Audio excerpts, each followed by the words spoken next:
This incident took place in New York City, and one of my subscribers told me about it. For privacy reasons, I'm changing everyone's names. Henry was preparing for a Christmas party with his wife and daughter when his little girl, Amelia, suddenly said, "You always lie to me, Dad."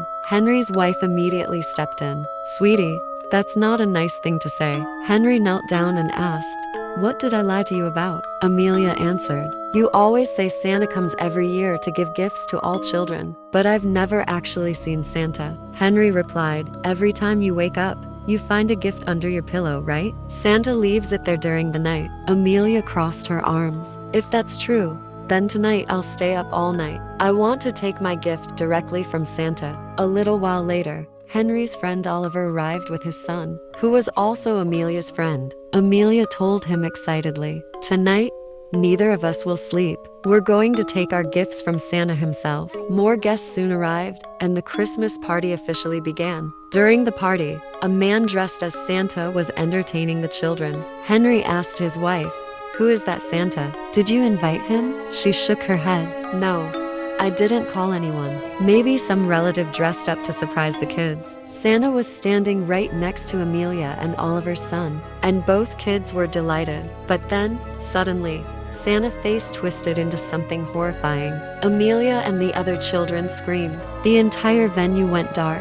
When the lights came back on, Amelia and all the children at the party had vanished, and so had the Santa. The news spread through the city incredibly fast. The police were under huge pressure to find the missing children. One officer questioned another. "How is it possible that only the kids from Henry's party disappeared? There were Christmas parties going on everywhere tonight. Could Henry be involved in this?" The constable replied, "How can you suspect Henry? His own daughter Amelia is missing too." "We'll only know after we talk to him," the officer said. The police set out toward Henry's house, but halfway there, their car suddenly stopped. When they stepped out to check what happened, they noticed something on an abandoned building nearby. On the top floor of the ruin, they saw Santa dancing in a strange, disturbing way.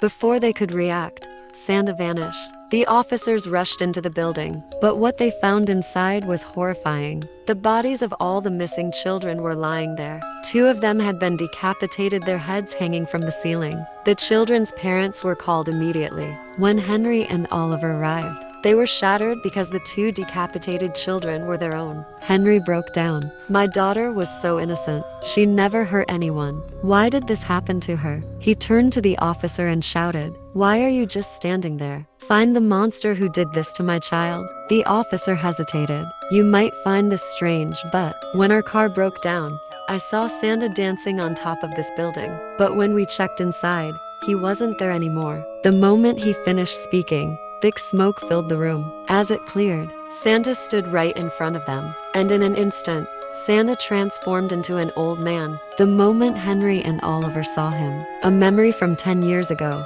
hit them like a punch. It was also Christmas night. They were both 21 at the time. At another Christmas party, they noticed an old, poor-looking man standing with his young granddaughter near the Christmas tree. Henry went up to him and asked, "Who are you? What are you doing here?" The old man replied, "I was passing by with my granddaughter. She insisted on seeing Santa, so I brought her in for just a moment." Henry smirked.